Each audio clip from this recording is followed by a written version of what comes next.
Sa kanan, Flick G at Danza. Anong pamilyang singtatak ng utos ni Barack Obama? Totoy pa lang kayo, kami ang mga Barackong mama. Shoutout to Shaka, Lion Line Productions, Republic Syndicate. 50 kilos. Alam niyo na? Sino na ba? Una kami. Oh, 90 seconds on Danza and Flick G. Game. Yo! Hoy! Nasaan na yung isa mong kakampi? Ito pala. Kala ko may audience kang katabi. Tangina kasi, buti nakilala kita. Kahit mukha kang sorbitero. Tapos magsasama ka ng kakampeng, di mukhang rapper, mas mukha pang usisero. Di ba ikaw yung usap-usapan sa internet? Yung mahilig manlait ng mukha ng iba at mahilig magmura. Eh ikaw kahit di ko nasabihin kay Enigma, alam na ng mga tao dito na pangit ka. Grupo namin, prominente. Grupo nyo Tolonges.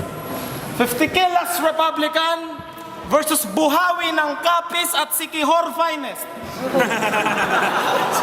Yo, shit. Kami may perpektong depensa, parang Gaara at Susano. Ikaw sa sobrang wak mo, yung rap mo kasing sama na ng mukha mo. Unang dating pa lang namin, alam na nila na napakalakas ng aming puwersa.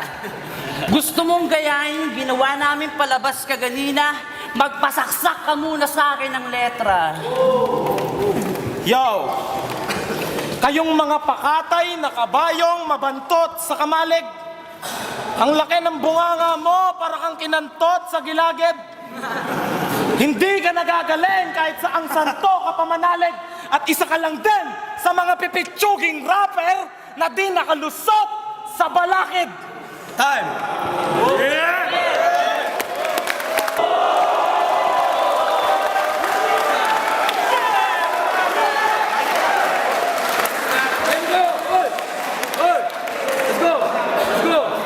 Yo! 90 seconds. Pag nagpa-punchline to, para kang mamamatay. Distansya, baka mawala ka, boy. Ikaw pag nagtatang twist ka, para kang nagwawaray. Ikaw, isa ka lang gangster na ateista. Wannabe Eminem na nilampaso ng scholar na aktivista. Shit! Huwag ka magpakabayani. Di kayo magkakaroon ng estatwa ng sabay. Sapagkat blade pa lang kayo, espada na ako ng panday. At sa sinabi ni Flick G, sana may natutunan na kayo. Huwag na kayong magsumbong kay batas, baka mamura lang kayo. Mga putang ina nyo, Mga putang ina nyo, mga putang ina nyo. Umuli ka. Yo! Bilis! Isang kantang makabago sa pati, hindi kami ginawa upang mailabas sa bakabago. Halika makihan, lumaki sa lumaki, dalaw upang makita mo kung sino ba talaga ang tunay na hindi mo kaya yun kasi tanga ka! Yo! Kaya kayo nagtulungan kasi kayo lang ang magkamuka. Isang rapper na pinagkaitan ng bango at isang may dalawang bunganga sa muka. Naiirita na yung mata ko sa'yo, please lang, wag mo nang saktan. Shota mo mukhang typewriter, ito mukhang hagdan. Sa lahat ng lagusan, gusto magad. Kami na ang dead end. And what? Scratch papers? Huwag ka muna magsulita, bad trip ka. Gusto mong palulukin kita ng bote. Yung ulo mo pagkasyain ko sa makina ng kotse. Putang ina mo, kahit ikaw ay doble, hindi ka mananalo sa boksingerong matalino like Flash Ilorde. Yo! Ngayon nagdadasal ako sa ating Panginoon. Pabanguhin niyo po bibig ni Aklas kasi sa loob parang may factory ng bagoong. Ang laki ng bunganga mo, yan yung binigay sa kanyang parusa. At sa laki ng bibig mo, dyan gaganapin yung susunod na lava palusa.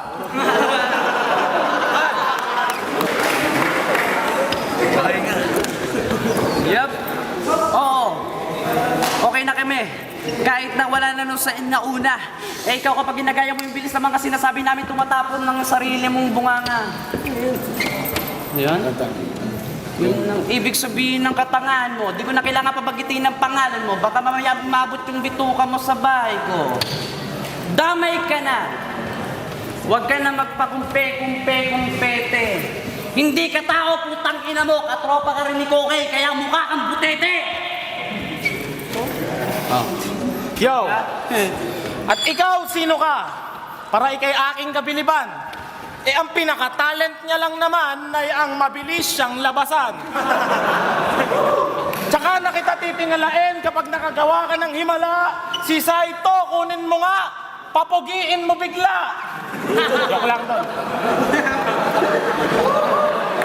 At bakit kayo ganyan? At bakit kayo ganyan? Di nyo iginagalang mga tropa't anito nyo, tinitira nyo mga mukha nyo kahit alam nyo sa sarili nyo na magkambal kayo. Tanginang ilong yan. Parang dinaanan ng gulong ng bisikleta, tapos yung panganito parang sinagisaan ng tubo sa kubeta. Mali ka. Ginagaya mo yung rap mo ginagaya ko. Akala mo kasi habang buhay na ako'y kagaya mo. Huwag mo nang pilitin mag-rap ng mabilis dahil natural ka ng bobo. Umalis ka na dito sa Maynila. Putang ina, alam na namin matagal ka ng loko. Matagal ka ng loko? Ikaw, tignan mo sarili mo. Mukha kang ipugaw.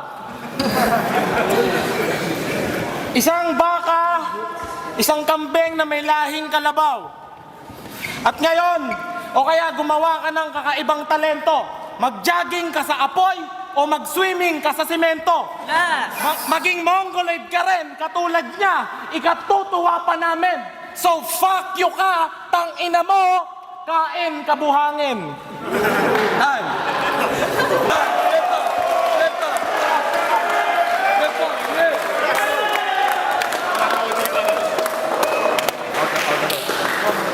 Kamay! Yeah. Salamat.